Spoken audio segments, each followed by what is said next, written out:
I met Tom Ormany, my husband, when I was still in my 20s. We were cast together as Eben and Abby in Desire Under the Elms, and it was hot.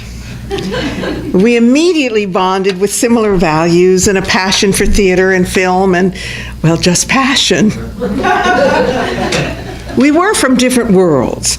I came from the East Coast, girls' schools, women's college, and he was an ex-hippie. Despite the obvious differences, we just couldn't stay away from each other. But there was one evening early in the relationship when he declined to spend the night with me.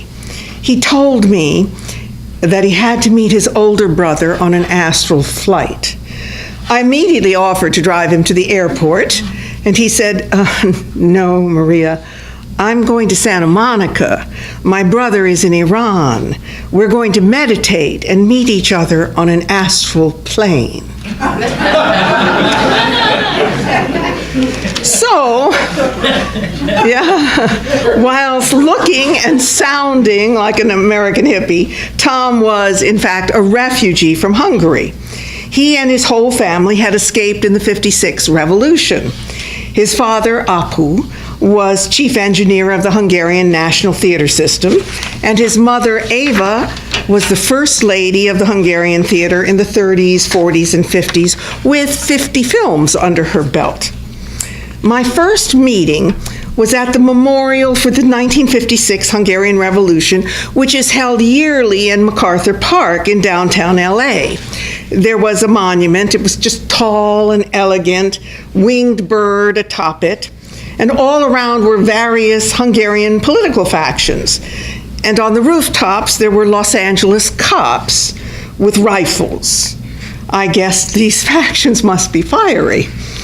Tom's parents were political and brave, hiding Jews when the Nazis swept through Hungary, and others during the communist regime. Beyond that, they were flamboyant, massively talented, handsome, beautiful, and artfully sexual. First, I met Apu, his father. This good-looking older man sort of swiveled toward me with a cigarette dangling between his lips, European style. He looks me up and down and says, "Hello." I responded with, "Oh, you are a devil, aren't you?" He loved me instantly. We got along from then on and until the day he died. Then Tom steers me towards this absolutely gorgeous blonde woman in, I kid you not, Tool. Talk about my fair lady. She just finished performing and is now surrounded by a cortege of men who are just drooling all over her. Tom ventures not once, but three different times to introduce me, saying, "Mother, this is," she swerves away. "Mother, this is," and each time she turns away from us and talks to someone else.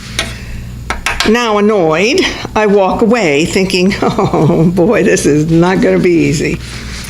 That evening, Tom takes me to his parents' house for dinner. Ava and I are introduced, and she is ever so pleasantly distant with me. Tom interprets. "Maria, she's very competitive. That's just the way it is." Oh, great, I think. Time passes. Apu and I get along very well, and Ava remains, well, Ava. I see a few of her films. She's really talented. Shit. I see her raise money to send to Hungary to the freedom fighters. When Radio Free Europe came into Europe, she was the daily voice of the revolution. She spoke out against communism, and so eventually they had to flee their country or risk imprisonment. Another, these people are not dismissible. And Ava is formidable, a force to be reckoned with.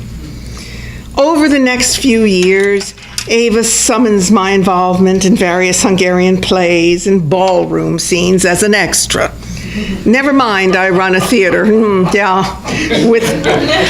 It makes no difference. I run a theater with Tom and work as a professional actress. In Ava's plays, I am always an extra. Needless to say, I oblige her. I put in my time. After, about 5 uneasy years, Ava's getting used to me and decides to put me to the acid test. She invites me to perform a piece at that year's anniversary of the Revolution. She hands me a poem, The Blood of the Hungarians by Albert Camus.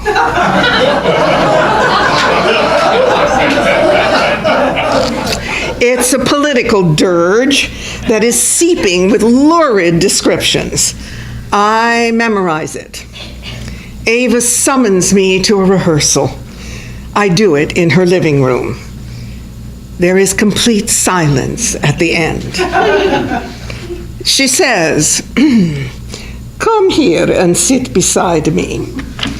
She hands me a pencil and points to various stanzas and lines and says, "Put a dot here and here and here and there." We parse the entire poem with big dots.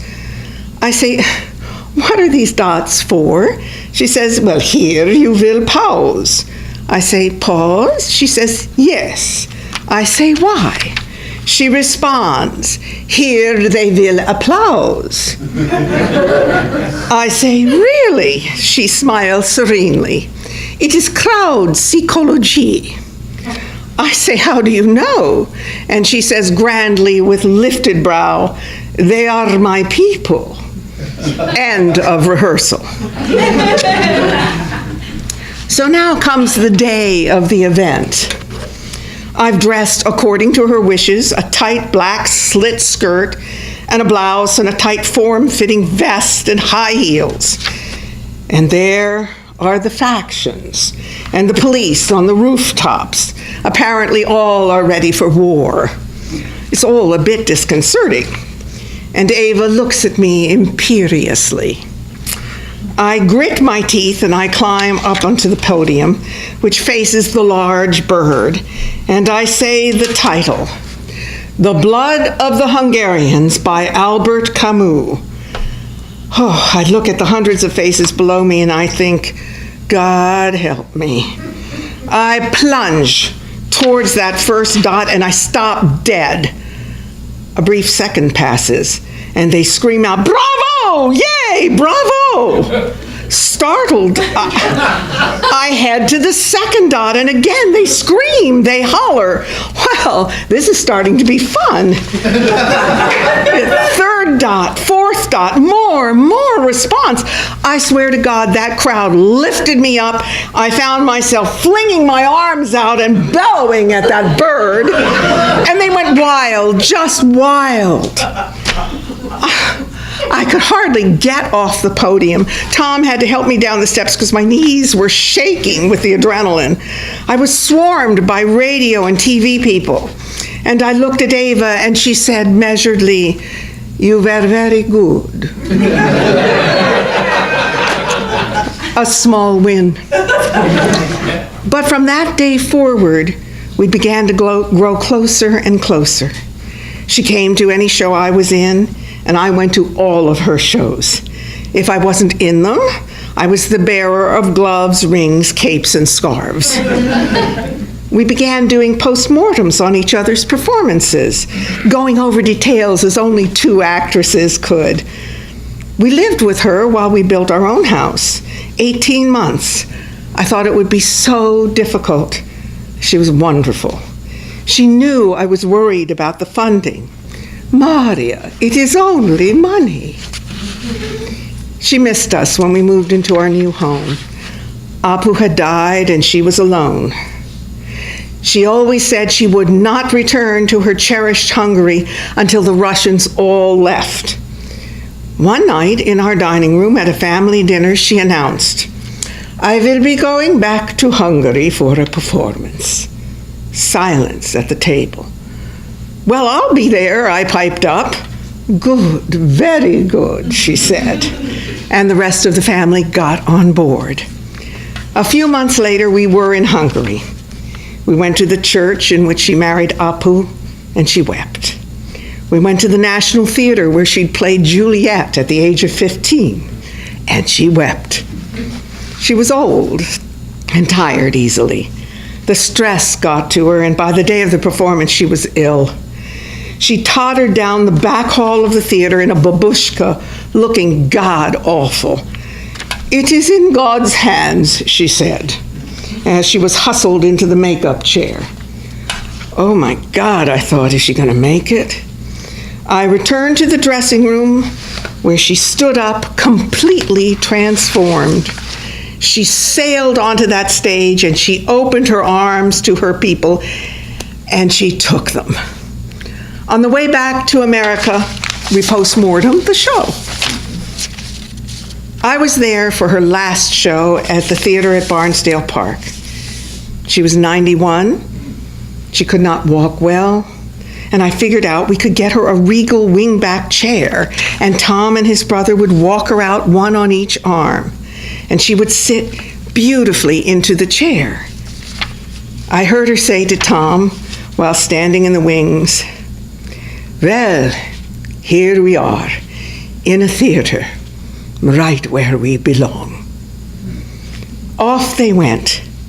She eased into the chair and she spread out her lovely white ball gown with a book of poetry she could glance at, occasionally turning a page if need be. And she started to recite the Hungarian poetry that made her famous. I watched her hesitate at the beginning.